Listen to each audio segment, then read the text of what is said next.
अस्सलाम वालेकुम, मैं हूं रेहान तारिक और आप देख रहे हैं दस्तक। पाक फौज में खुद एहतसाबी का अमल मौजूद है और पाक फौज ने अपनी इस रवायत को हमेशा बरकरार रखा है। और आज साबिक DGI general retired Faiz Hamid को चार्जशीट करके एक बार फिर पाक फौज ने साबित किया है कि वो इदारे की बदनामी का सबब बनने वालों के गिर्द घेरा तंग करके रहेगी। अब जैसा कि इल्ज़ाम लगता रहा है कि तहरीक इंसाफ के दौरे हुकूमत में मुखालिफिन को दबाने में बानी PTI और फैज़ हमीद का गठजोड़ था। फैज़ हमीद ने बानी PTI के इक़्तिदार को कायम रखने के लिए हर चाल चली, सियासी जोड़ तोड़ के अमल में वो शरीक रहे और अब उन पर ये इल्ज़ामात दुरुस्त साबित हो रहे हैं। अब ISPR के मुताबिक फील्ड जनरल कोर्ट मार्शल के अगले मरहले में जनरल रिटायर्ड फैज़ हमीद को बाज़ाब्ता तौर पर चार्जशीट कर दिया गया है। आई मुताबिक इन चार्जेस में सियासी सरगर्मियों में मुलव्विस होना, ऑफिशियल सीक्रेट एक्ट की खिलाफ वर्जियाँ करते हुए रियासत के तहफ़्फ़ुज़ और मफाद को नुकसान पहुँचाना, इख्तियारात और सरकारी वसाइल का गलत इस्तेमाल और अफराद को नाजायज़ नुकसान पहुँचाना शामिल है। ISPR का मजीद कहना है कि फील्ड जनरल कोर्ट मार्शल के अमल के दौरान मुल्क में इंतशार और बदअमनी से मुतालिक पुरतशद्दुद वाक़यात में लेफ्टिनेंट जनरल फैज़ हमीद रिटायर्ड के मुलव्विस होने से मुतालिक अलहदा तफ्तीश भी की जा रही है। इन पुरतशद्दुद और बदअमनी के मुतादिद वाक़यात में 9 मई से जुड़े वाक़यात भी शामिल है। इन मुतादिद पुरतशद्दुद वाक़यात में मज़मूम सियासी अनासिर की इमा और मिली भगत भी शामिल तफ्तीश है। ISPR की प्रेस रिलीज़ के मुताबिक फील्ड जनरल कोर्ट मार्शल के अमल के दौरान लेफ्टिनेंट जनरल फैज़ हमीद रिटायर्ड को कानून के मुताबिक तमाम कानूनी हुकूक फराहम किए जा रहे हैं। अब फैज़ हमीद पर फर्द जुर्म आयद की गई है, लेकिन फौजी अदालतों के जवाबित के तहत अब मुलजिम फैज़ हमीद को वकील खिदमात हासिल करने का मौका दिया जाएगा। वो अपनी मर्जी का वकील कर सकेंगे। आर्मी एक्ट के तहत वो अपने दिफा में डॉक्यूमेंट्री एविडेंस भी ला सकते हैं। फैज़ हमीद अपने वकील और उनके करीबी साथी कानूनी प्रोसीडिंग्स को देख भी सकते हैं और अगर फैज़ हमीद पर जुर्म साबित हो जाता है और आर्मी चीफ आर्मी एक्ट के सेक्शन 119 और सेक्शन 120 के तहत उनकी सज़ा को कन्फर्म कर देते हैं तो सेक्शन 132 के तहत उनको राइट ऑफ अपील हासिल होगा। अगर मुलजिम फिर भी मुतमईन नहीं होता तो आर्टिकल 199 के तहत वो जुडिशल रिव्यू के अंदर अपील कर सकते हैं। इसके अलावा मुलजिम आर्टिकल 185 के तहत सुप्रीम कोर्ट भी जा सकते हैं। बहरहाल फैज़ हमीद पर फर्द जुर्म लगने के बाद बानी PTI मुश्किल में आ सकते हैं। खासतौर पर सानिया 9 में जनरल रिटायर्ड फैज़ हमीद की गवाही उनके गिर्द घेरा तंग करने की वजह बन सकती है, क्योंकि ISPR की जारी करदा प्रेस रिलीज में ये बताया गया है कि साबिक DGI जनरल फैज़ हमीद उनके खिलाफ 9 मई मुकदमे पर भी तफ्तीश की जा रही है, जिस पर कभी भी ब्रेक थ्रू मिल सकता है, क्योंकि इल्ज़ाम फैज़ हमीद पर लगाया जाता है कि उन्होंने 9 मई वाक़े की भरपूर सहूलतकारी की। यानी बानी PTI पर मिलिट्री ट्रायल के तहत मुकदमा चलने के इम्कानात भी बढ़ रहे हैं और ये बात बानी PTI को भी मालूम है और बानी PTI जानते हैं, इसलिए उन्होंने सुप्रीम कोर्ट से 9 मई वाक़े से मुताल्लिक जो है वो तहकीकात करने का मुतालबा किया और आज सुप्रीम कोर्ट ने उनकी इस दरख्वास्त को मंजूर कर लिया है। तो वही लतीफ़ खोसा की इस दरख्वास्त को मुस्तरद किया गया, जिसमें उन्होंने सुप्रीम कोर्ट से 9 मई के मुलज़िमान को आम कैद में रखने का मुतालबा किया। इसका मतलब साफ है कि अभी 9 मई वाक़े में बानी PTI की मुश्किल कम नहीं होगी, क्योंकि अब मज़ीद बढ़ने का खदशा पैदा हो गया। और यहाँ फैसल पेशगोई की थी कि तहरीक इंसाफ सिविल नाफरमानी की तहरीक उस मौके पर चलाना चाहती है जब जनरल फैज़ हमीद के खिलाफ चार्ज फ्रेम होने वाला है। आज फैसल वाडा ने अपनी इस पेशगोई को न सिर्फ दोहराया, बल्कि उनका कहना था कि सिर्फ फैज़ हमीद को ही सज़ा नहीं मिलेगी, बल्कि जिन्होंने उनका इस्तेमाल किया और सियासी फ़वायद हासिल किए उन्हें भी ऐसी ही सज़ा मिलेगी। इस वक्त पाकिस्तान तहरीक इंसाफ के वकील रहनुमा फैसल चौधरी साहब हमारे साथ मौजूद है। अस्सलाम वालेकुम फैसल चौधरी साहब, बहुत बहुत शुक्रिया आपके वक्त के लिए। फैसल वाडा साहब की गुफ्तगू आपने सुनी, पहले भी ये प्रेडिक्शन थी, अब वो रीइटरेट कर रहे हैं और आगे का मंजरनामा बयान कर रहे हैं।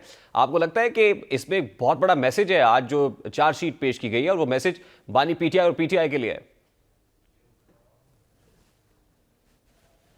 मैं सॉरी फैसल वाडा साहब की गुफ्तगू नहीं सुन सका, कोई ऑडियो का टेक्निकल इश्यू था।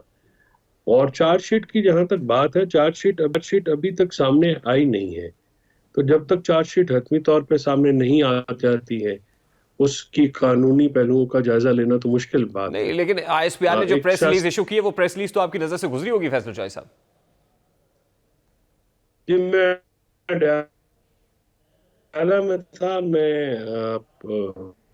तो मैं उसको देख लेता हूँ।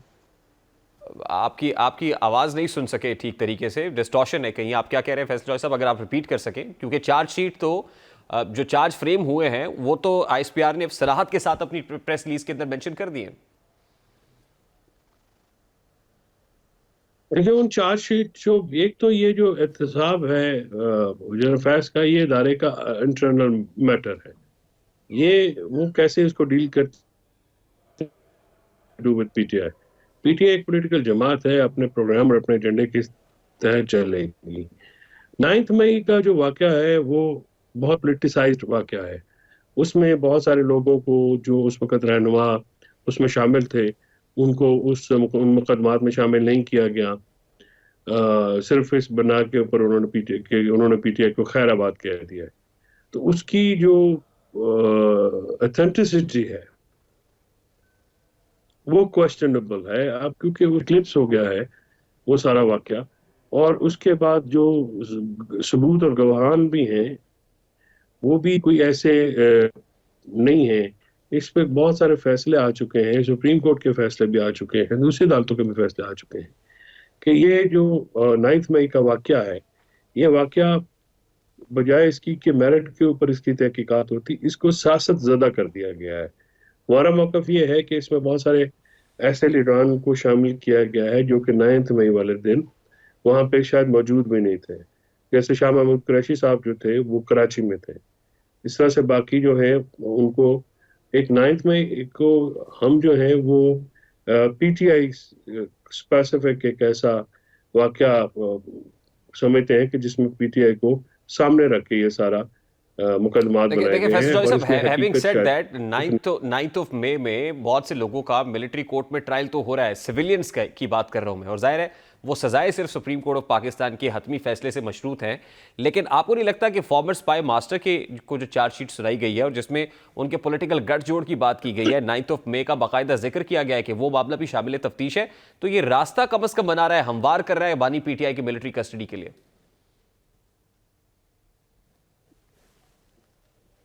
नहीं, मिलिट्री कस्टडी हो नहीं सकती ना जी। वो तो देखें, अगर वो आप ये कहें कि उसमें जो अपना मामला जो है वो किस तरह से आप कह सकते हैं। अगर एक आदमी जो है वो सियासी सरगर्मियों में रिटायरमेंट के बाद मुलव्वस रहा है तो उसके बेनिफिशियरी पीटीआई कहाँ से? पीटीआई तो जब से नो कॉन्फिडेंस मोशन हुआ है उसके बाद तो मुसलसल ज़ेर एताब है। तो उसमें कौन सी ऐसी बात है जिसमें पीटीआई को पॉलिटिकल बेनिफिट हुआ है? अगर इलेक्शन जीती है तो वो तो उसमें तो इमरान खान साहब की जद्दोजहद है, पीटीआई की अपनी जद्दोजहद है। इस सारी चीज को जो है उसको नहीं, किस तरह लेकिन से इटसेल्फ इनकार किया जाए? 9th ऑफ मई के अंदर एक बहुत बड़ा इल्जाम यह है कि फौज के अपने अंदर बगावत की कोशिश की गई और उसमें सहूलतकारी भी जाहिर है अंदर के कुछ लोग कर रहे थे। नहीं, ये बात जो है इसमें चार्जशीट में तो ऐसी बात नहीं है। उसमें तो 9th ऑफ मई क्या था फैसल चॉइस साहब? सर 9 मई का अपना आपका एक सोचने का अंदाज हो सकता है, मैं नहीं समझता, क्योंकि जितने भी मुकदमात हैं उनमें इस किस्म का कोई इल्जाम नहीं है। उसमें जो है इंतशार या बदअमनी फैलाने के इल्जाम तो जरूर है, लेकिन फौज के अंदर बगावत का इल्जाम नहीं है। और इसमें पुरतशद्दुद वाक़यात में जो है वो अपना बात की गई है, लेकिन कोई जो बात आप फरमा रहे हैं वैसा कोई इल्जाम है नहीं किसी भी मुकदमे में या किसी भी एफआईआर में, किसी भी चालान में। देखिए सर, ये जो इंतशार और बदअमनी है या जीएचक्यू के बाहर जाके जो है वो तोड़ फोड़ करना है या जिन्ना हाउस पे हमला करना है, या रेडियो की बिल्डिंग पेशावर में उसके ऊपर अटैक करना है, और फिर ये कहा जाता है कि 9th ऑफ मई के मास्टरमाइंड जो है वो बानी पीटीआई है, तो किसी जगह पर ये कहा जा रहा था, ये मैसेजिंग हो रही थी कि ये प्रेशर माउंट करना है, बिल्ड करना है, and this is the time कि इन मिलिट्री इंस्टॉलेशंस के सामने करेंगे तो अपना मकसद अचीव करेंगे। वो किस टारगेट को अचीव करना मकसद था? देखिए, बात यह है कि 9 मई के जो वाकयात हुए हैं उसमें इमरान खान साहब को जो बेलें मिली हैं 4, वो तो अरेस्ट थे। 9 मई को अरेस्ट हुए हैं। वो तो हुकूमत की कस्टडी में थे, जो नैब की कस्टडी में थे। अगर नैब की कस्टडी में अगर कोई लोग कर रहे हैं तो फिर उस वक्त की नैब की हायरार्की जो है, क्या वो सामने तफ्तीश हुई? क्या कोई फोन या इस तरह के मामला, इस तरह की बातें? इट वाज प्लान्ड ऑलरेडी, ये ना कि इट वाज प्लान्ड ऑलरेडी कि अगर अरेस्ट होती है तो फिर ये करना है, and message was very loud and clear to the PTI workers and leaders कि अगर इमरान खान साहब गिरफ्तार हो जाते हैं तो फिर ये करना है जो हुआ। नहीं तो इसमें जो मैसेज गया है, क्या गिरफ्तारी का, क्या 9 मई को पता था कि गिरफ्तारी होनी? आप ये कह रहे हैं कि 9 मई को इमरान खान साहब को पहले से इल्म था, और अगर पहले से इल्म था तो कोई प्लान था गिरफ्तारी का? फिर ये प्लान किसने बनाया था? और ये सारा मामला जो है वो तो घर से आप जमानत के लिए आए थे, और जमानत के लिए जब आए और बायोमेट्रिक के लिए गए तो वहां से उनको उठाया गया।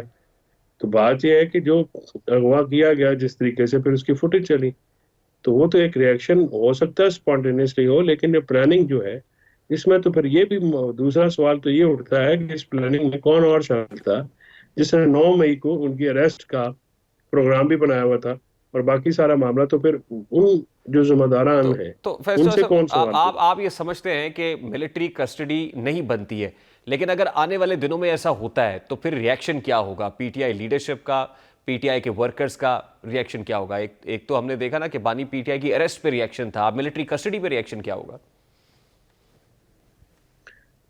देखिए, 2.5 साल पहले वाले हालात नहीं है। इस वक्त लोगों में काफी गम गुस्सा है, काफी ज्यादा एंगर है, और एक जो इस चीज को बुनियाद बना के स्ट्रेटजी बनाई जा रही है कि लोग जो है उनको कंट्रोल कर लिया जाएगा और उनको डंडे की जोर से चलाया जाएगा, ये मामला जो है ये शायद काउंटर प्रोडक्टिव हो जाएगा। अगर एक तो उसकी बहुत ज्यादा इम्प्लीकेशंस हैं। एक तो इमरान खान साहब ने तब उसको हमेशा से उन्होंने कहा कि मिलिट्री कोर्ट में ले जाएं या जहाँ पे भी ले जाएं, he is ready to face, और वो अपने खिलाफ इल्जामात को वहां पे दिफा करेंगे, जिस मर्जी कोर्ट में लेके जाना, जो मर्जी सजा हो जाए, वो अपने प्रिंसिपल्स के से पीछे हटने को तैयार नहीं। दूसरी बात यह है कि इसका एक इंटरनेशनल रिप्रिकॉशंस भी हैं, इसकी नेशनल रिप्रिकॉशंस भी हैं।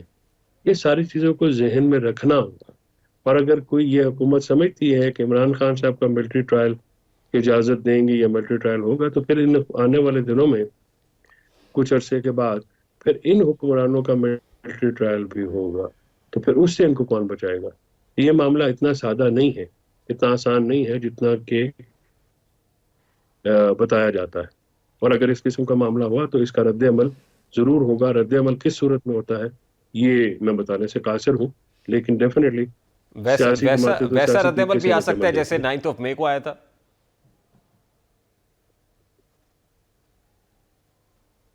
ये तो मफरूजे की बात होती है और मफरूजे पे बात की नहीं जाती। जब कोई होगा तो फिर देखी जाएगी। नहीं, लेकिन फैसल वोडा साहब का वो साउंड बाइट जो मैंने सुनवाया, आप तक आवाज़ नहीं पहुंची। मैं बता देता हूं कि वो उन्होंने पहले प्रेडिक्ट किया था कि ये जो सिविल डिसोबीडियंस की मूवमेंट चलाई जा रही है और बानी पीटीआई की ये कॉल है, ये इसलिए है कि उनको पता है कि जनरल फैज़ हमीद जो है उन पर फ़र्द जुर्म आयद होने जा रही है। तो क्या इसका कोई लिंक है सिविल डिसोबीडियंस की मूवमेंट के साथ? नहीं, तो इसका मतलब ये है कि आप एक्यूज कर रहे हैं जेल अथॉरिटीज और पंजाब हुकूमत के होम डिपार्टमेंट को कि वो सहूलतकार है इमरान खान साहब, और इमरान खान साहब को हर वो मालूमात बहम पहुंचाई जा रही है। तो ये तो नेक्सस आप एस्टेब्लिश कर रहे हैं जिसकी कोई सबूत देने पड़ेंगे कि क्या कोई ऐसा नेक्सस एग्जिस्ट करता है जिससे जेल में जो बातें पहुंच रही हैं और किस तरह से पहुंच रही हैं। और फिर ये बातें तो जो फौज के इंटरनल एहतसाब का मामला है उस पर भी आप सवालात उठा रहे हैं। मैं नहीं, नहीं ये समझता तो कि ये ये तो बहुत मामला सारे जो है इतने। ओपिनियन मेकर्स, बहुत सारे एनालिस्ट ऐसी बातें कर रहे थे बहुत देर पहले से कि ऐसा हो सकता है कि जनरल फैज हमीद के अगेंस्ट चार्ज। और फिर आप लोग मिलते हैं बानी पीटीआई से, जाहिर है आपकी उनके ईयर्स एंड आइज तो आप लोग भी हैं जो जाके मुलाकात करते हैं जेल में, और फिर जाहिर है वो साबिक वजीर आजम है, चीज़ों को असेस करते हैं, उनकी अपनी असेसमेंट भी है। तो मैं तो ये पूछ रहा हूँ कि क्या इसका इन दोनों का आपस में कोई लिंक है, और अगर नहीं भी था तो अब बन जाएगा?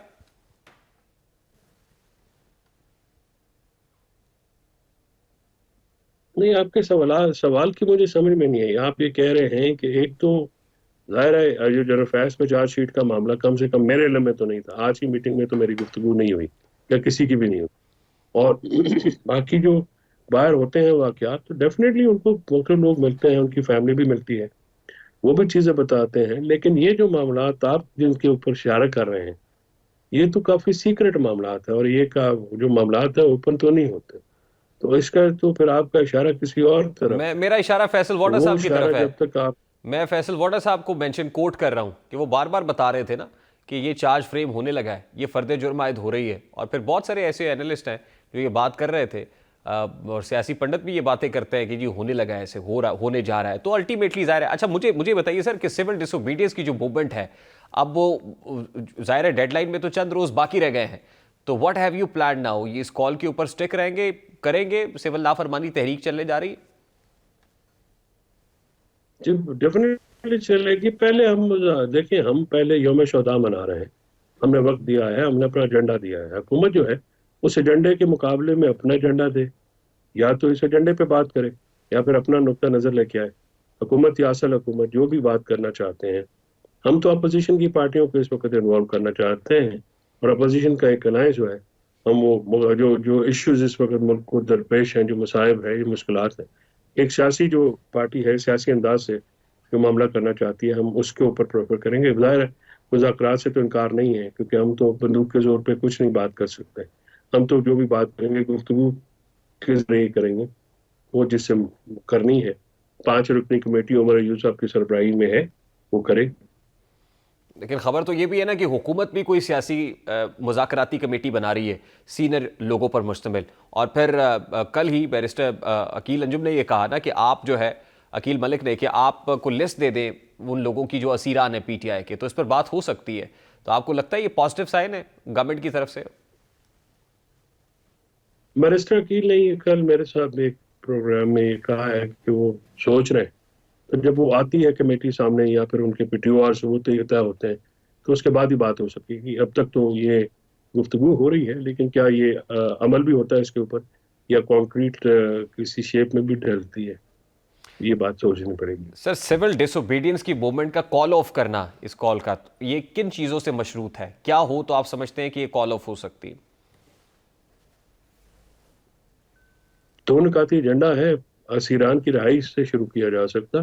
अगर असीरान की रिहाई हो और छोटे मुकदमे उन पर कायम करने बंद किए जाए, तो उसके बाद जो है बहुत सारी चीज़ें सोची जा सकती हैं, आगे भी बढ़ा जा सकता है। कुछ 2 स्टेप पीछे तो हर किसी को होना पड़ेगा। ये तो नहीं हो सकता कि गर्दन के ऊपर घुटना रख के जो है आप मुज़ाकरात भी करें, आप पार्टी को क्रश करने की कोशिश करें, पार्टी के मेंबरान को, उनके घर वालों की तौहीन करें, उनके घर तोड़ भी जाए, उनके ऊपर पर्चे झूठे किए जाएं, और फिर डी चौक वाले इंसिडेंट हो। तो इन सारे मामलात में जो भी मामला दूसरी साइड है, उसको भी 2 कदम पीछे लौटना पड़ेगा, वरना तो बात नहीं मुमकिन हो सकती। बहुत शुक्रिया फैसल चौधरी साहब आपके वक्त के लिए। पाकिस्तान तहरीक इंसाफ के रहनुमा फैसल चौधरी साहब मौजूद थे और वो कह रहे हैं कि फ्लेक्सिबिलिटी हुकूमत साइड से भी शो करनी पड़ेगी। असीरान की रिहाई के मामले पर भी बात हो सकती है, अगर हो तो फिर ये सिविल डिसोबीडियंस की मूवमेंट जो है उसको कॉल ऑफ भी किया जा सकता है। अभी एक ब्रेक लेंगे, ब्रेक के बाद वापस आएंगे, गुफ्तगू को कंटिन्यू करेंगे, हमारे साथ रहिए।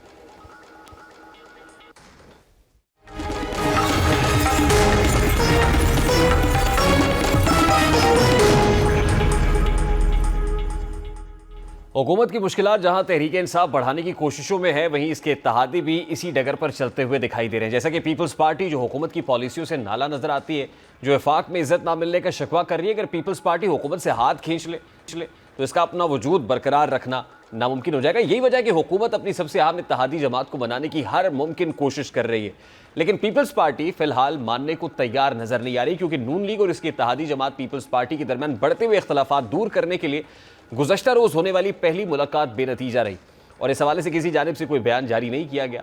मुलाकात की अंदरूनी कहानी के मुताबिक जुडिशल कमीशन ऑफ पाकिस्तान में पीपल्स पार्टी की नुमाइंदगी के हवाले से तहफ़्फ़ुज़ात और पंजाब में मुस्लिम लीग नून निज़ाम पार्टी की सियासी सरगर्मियों के लिए यकसा मवाक़ी की कमी का जायज़ा लिया गया।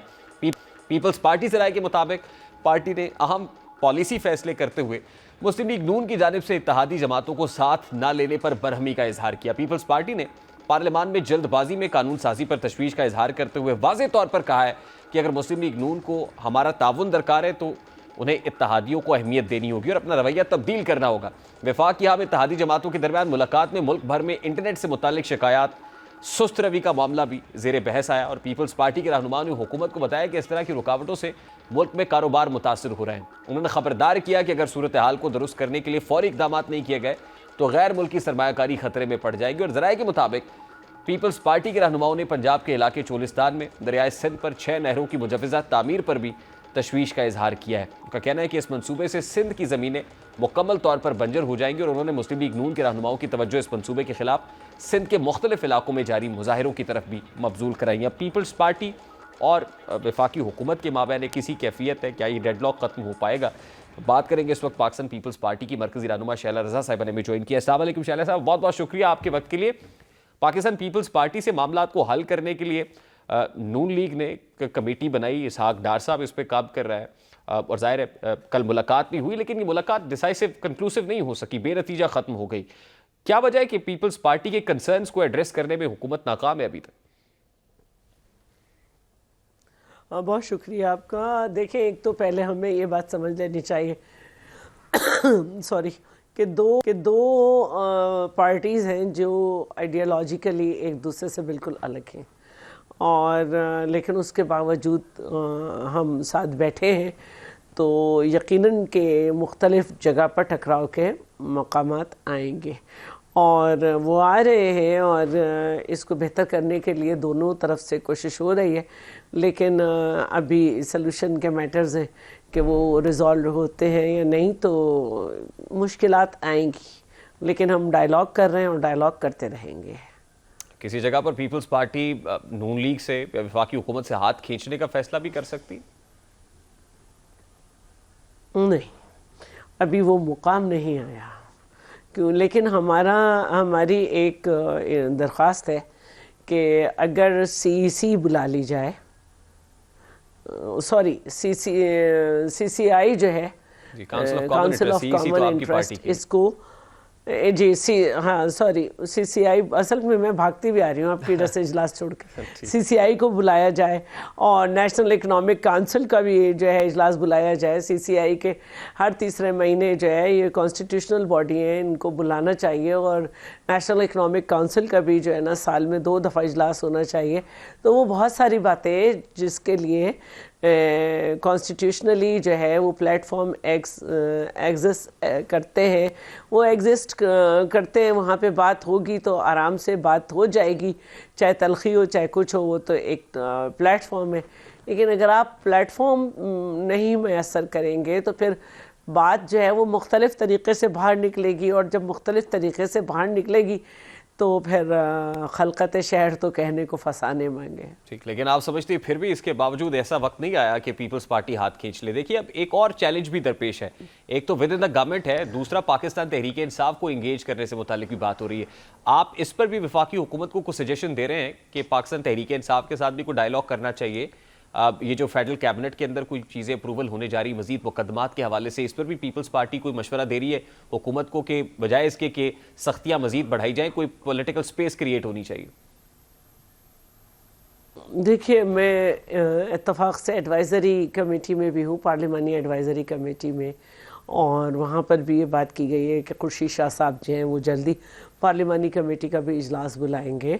इसके अलावा ऐसा नहीं है कि हुकूमत ने नहीं चाहा कि इनको इंगेज किया जाए, लेकिन जो तेवर रहे हैं उसमें आखिरी दिनों में ही जाके इन्होंने ख़ुद जब देख लिया कि मसाइल इनके हद से ज़्यादा हैं, तो फिर ये थोड़ा सा बातचीत के लिए राज़ी हुए। फिर आपने देखा जेल भी गए बैरिस्टर गौहर, फिर बैरिस्टर सैफ को भी हेली भेज के बुलवाया गया। तो शुरू में तो ये हाथ नहीं लगते हैं। अभी गवर्नर जो है वो पीपल्स पार्टी का ही सही, लेकिन वफाक का नुमाइंदा होता है। आप उन लाशों को जो गिरी नहीं है ढूंढ रहे हैं, उन पे वावेला कर रहे हैं, हमें सोग मनाने की कोशिश कर रहे हैं, लेकिन जो लाशें आपके सूबे में गिर गई और रोज़ाना गिर रही हैं टेररिज्म के नतीजे में, उस पर जो है सीईसी बुलाई तो आप उसमें भी नहीं आए। तो क्या ऐसे लोगों से हम तवक्को रखें? और ये तो अभी सिर्फ कुरम की बात है, जब नेशनल सिक्योरिटी की मीटिंग होती थी, वज़ीर आज़म थे ये उस वक्त भी नहीं आते थे। तो और जब ये इन्होंने अपने लोगों को रिप्रेजेंटेटिव बना के भेजा, जिसमें शाह महमूद कुरैशी भी थे, जो इलेक्शन के मसाइल थे, उसमें भी शाह महमूद कुरैशी तो ये क्लेम कर रहे थे कि 80% उनके टारगेट अचीव हो गए, तो इन्होंने सब सबुटैच कर दिया। इसी तरह 26वीं आईनी तरमीम में भी इनकी वजह से एक दिन लेट हुई कि ये अडियाला जाएंगे और वहाँ पे जाके इत्मीनान मिलेंगे, क्योंकि आमिर डोगर साहब कह चुके थे कि अगर यही अमेंडमेंट्स हैं तो मसला नहीं है। सबके बावजूद लेकिन वहाँ पे जाके खराब हो गए मामले। आप दुरुस्त फरमा रही हैं। देखिए, इसके बावजूद हुकूमत का कद बड़ा होता है, हुकूमत के पास ज़्यादा कुशादा दिली होती है, उसको बड़े फैसले करने होते हैं। तो आपको नहीं लगता कि फिर भी डेडलॉक से डायलॉग बहुत बेहतर है और पॉलिटिकल प्रोसेस में डायलॉग को ख़त्म नहीं करना चाहिए? हर हाल में डायलॉग होना चाहिए। और आज भी मैंने आपसे कहा कि बात की गई है कि डायलॉग को फ़रोग़ दें, और ये जो मुझे बात पता चली कि भाई आखिरी दिन में बातचीत हो रही थी, और उससे पहले गवर्नमेंट तो तैयार थी लेकिन पीटीआई तैयार नहीं थी। अब आज भी बैरिस्टर गौहर ने और हम सब बैठे हुए थे, तो ये डिसाइड किया कि भाई इनको स्पेस दी जाए। और एक पार्लियामेंट ऐसी जगह है जिसमें जहाँ पे इनको मौका दिया जाए, कम से कम पार्लियामेंट में तो बात करें। तो बहुत लंबी स्पीच, हालांकि आज प्राइवेट मेंबर डे था और एक सजेशन ये भी आई थी कि आज के बजाय आप कल बात कर लें, क्योंकि मेंबर्स का बिजनेस होता है और फिर वो सफ़र करता है और मेंबर्स नाराज़ होते हैं। लेकिन उन्होंने कहा हमने बात करनी है, तो मैं समझती हूँ कि आधे घंटे से भी ज़्यादा, जब तक वो ख़ुद नहीं थक गए, ख़ुद नहीं बैठ गए, उस वक्त तक जो है वो गौर अयूब बोलते रहे। उमर अयूब साहब, अच्छा देखिए, उमर अयूब दो बोलते मुतालबात हैं, लास्टली वेरी क्विकली, दो मुतालबात हैं इस वक्त बानी पीटीआई के कि अगर वो मंजूर ना हुए तो सिविल डिसोबीडियंस की तरफ जाएंगे। उसके लिए कोई कॉन्फिडेंस बिल्डिंग मेजर हो रही है, या बैरिस्टर अकील मलिक ने कहा ना कि हुकूमत कोई सियासी कमेटी बना रही है मुज़ाकरात के लिए और फिर असीरान की लिस्टें दे पीटीआई, तो हम उस पर भी बात करने को तैयार हैं। तो क्या कहीं कोई ऐसी चीज़ हो रही है? होने को तो बहुत कुछ हो रहा है। ये भी कहा गया है कि जो लोग अरेस्ट हैं, तो जो लोग बिल्कुल भी किसी चीज़ में नहीं है, उनको खामखा मुकदमों में नहीं डाला जाएगा, बस उनके स्टेटमेंट करा के उसके हिसाब से आगे बढ़ा जाएगा। बाकी जो शवाहिद हैं उसके हिसाब से बात की जाएगी। और इसके अलावा जो है ये बात भी की जा रही है कि हम पहले से इंगेज हो जाएं, फिर ऐसी सूरत हाल आप बनाएं कि इन द एंड में हम भी इंगेज हों, आप भी। तो उसके लिए मैंने कहा कि पार्लिमानी कमेटी जो है, जिसको हेड सैयद खुर्शीद अहमद शाह करते हैं, उनसे कहा जाएगा कि इजलास बुलाएं। बहुत शुक्रिया शैला रजा साहब आपके वक्त के लिए। पाकिस्तान पीपल्स पार्टी की मरकजी रहनुमा शबा हमारे साथ मौजूद थी। अब एक ब्रेक लेंगे, ब्रेक के बाद वापस आते हैं, गुफ्तगू को कंटिन्यू करेंगे। हमारे साथ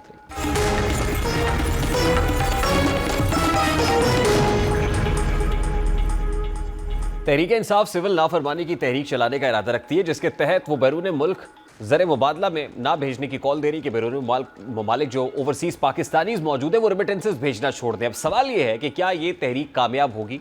देखा जाए तो रेमिटेंस का ताल्लुक उन ओवरसीज़ पाकिस्तानियों से है जो तकरीबन हर माह पाकिस्तान में मुकीम अपने वालिदैन, बीवी, बच्चों या रिश्तेदारों को अखराजात पूरे करने के लिए खर्चा भेजते हैं।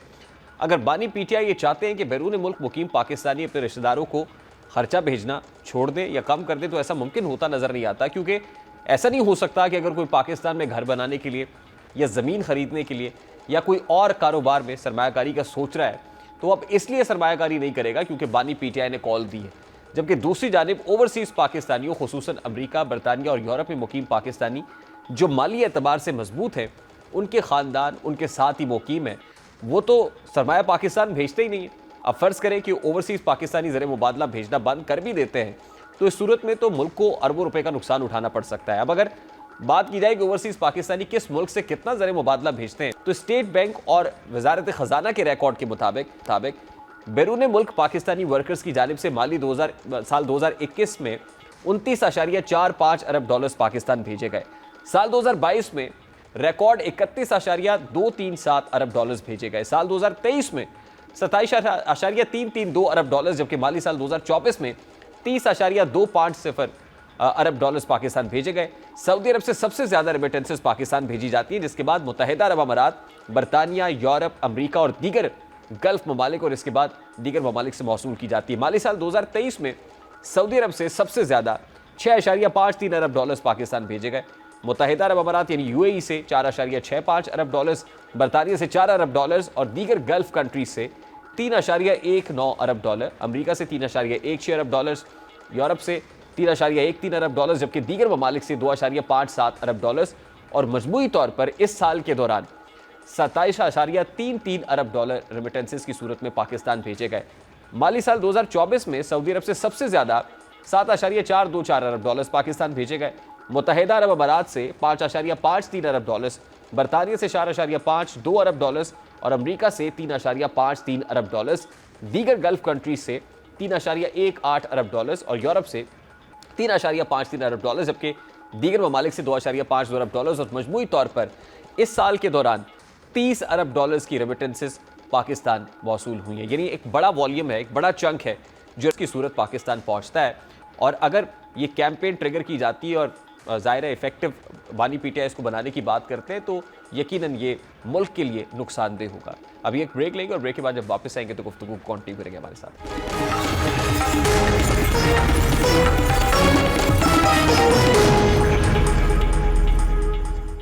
दिसंबर इंसानी हुकूक का आलमी दिन है, जिसका मकसद लोगों को बुनियादी इंसानी हुकूक के बारे में आगाही देना, इक़दाम का जायज़ा लेना और मुस्तक़बिल का लाहेमल तैयार करना। ये दिन 1948 में अक़वाम मुत्तहिदा में मंजूर कई हुकूक के ऐसे शानदार आलमी मंशूर की याद दिलाता है जिसे universal declaration of human rights का नाम दिया गया। इस करारदाद के दुनिया भर में तकरीबन 375 ज़ुबानों और लहजों में तराजुम शाया किए जा चुके हैं, जिसकी बुनियाद पर इस करारदाद को दुनिया भर में सबसे ज़्यादा तराजुम की हामिल दस्तावेज़ का एजाज़ हासिल है।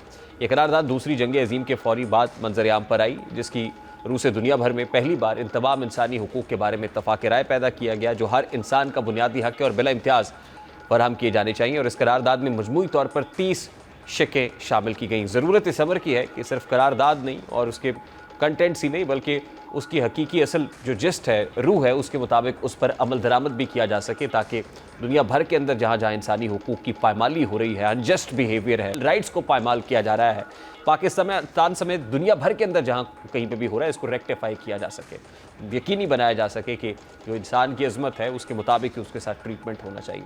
प्रोग्राम का वक्त अपने इख्तिताम को पहुँचा। आपसे मुलाकात होगी इंशाअल्लाह कल। अपना रखिए ख्याल। अल्लाह हाफ़िज़।